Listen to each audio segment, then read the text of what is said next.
qoonni qeerroo bilisummaa Oromoo qabsoo Oromoo keessatti qabu akkuma olaanaa ta'e ni beekna. Qabsoo Oromoon akka dhaabbileetti akkasumas bifa garaagaraatiin akka dhuunfatitti hanga onaa kana jaarraa tokko oliif godhaa ture keessaa kaasee hanga har'aatti qaqqabsiise kuni kan namuu tola nuu kennee miti jechuudha.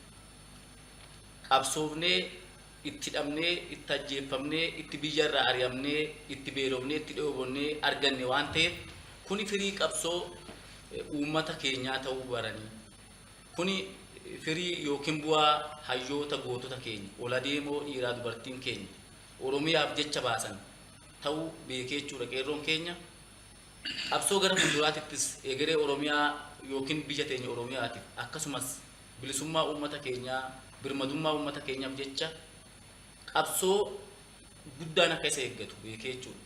Humnaa fi hamilee qabsoo guddaa ta'uu beekee qeerroon gara fuulduraattis qabsoo guddaa akka gochuu qabudha jechuudha. Qabsoon hanga bilisummaatti jedha Oromoo sirruma hanga bilisummaatti. Kanaaf egeree Oromiyaa yookiin biyya teenya walaboomsuudhaaf fi uummata Oromoo bilisoomsuudhaaf qeerroon keenya akkuma qaama qabsoo ta'ee hanga onaa kana qabsaa'ee asiin ga'e kana qawwee malee hidhatee akka du'u osoo beeku akka miidhamu osoo beeku lubbuu takkitti qaalii hin qabne irratti kitimee asiin ga'e kana eeggachuudhaan isa dhabe yookiin isa argachuudhaaf deemu irrattis akka qabsaa'u akka qeerroo bilisummaa Oromoo tokkotti qeerroo bilisummaa Oromootiif yookiin qeerroo Oromootiif dhaamsan dabarsachuudha. Kanaaf akka waliigalaatti akka sabaatti akka uummata Oromootti Oromoon yeroo ammaa kana akka sabaatti malee akka siyaasatti yoo waan deemnu ta'e ni miidhamna jechuudha. Waan amma arganne kanallee ni dhabna. Waan argachuudhaaf deemnullee argachuu dhiisna jechuudha. Kanaaf Oromoon caalatti jechuudha akka sabaatti yeroo itti qabsaa'uu danda'u amma.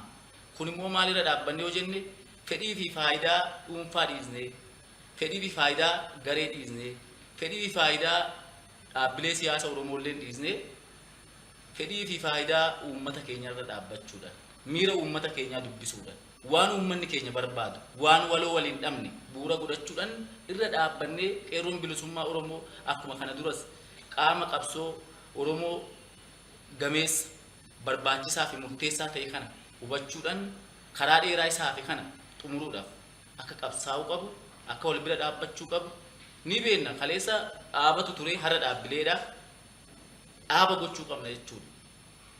Maaliif namni kamiyyuu nama beeknaa dhaaba adda bilisummaa Oromoo fuuldura gaafa waldaa Maccaaf Tuulamaatu ture.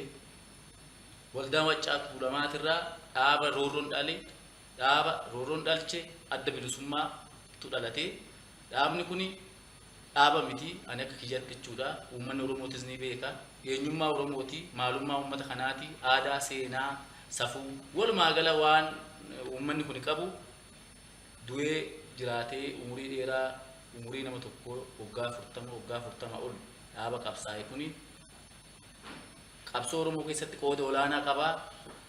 Waan uummata kanaan maluuf harkaa qaba. Uummanni Oromoo yoo danda'e dhaaba kana jala dhaabbachuudhaan gaaddisa gaachana uummata Oromoo kana bira dhaabbachuudhaan jajjabeessee kaayyoo akeekinni isaa ganamaa akka galma ga'uuf qeerroo fi dargaggeessi keenya qarree beeka fi wallaalan hundi harka wal jala qabatee akka lukkuu sanitti walammatee akka lafa yaanne san geenyu dhaamsa dabarsaaf jechuudha. Galatooma.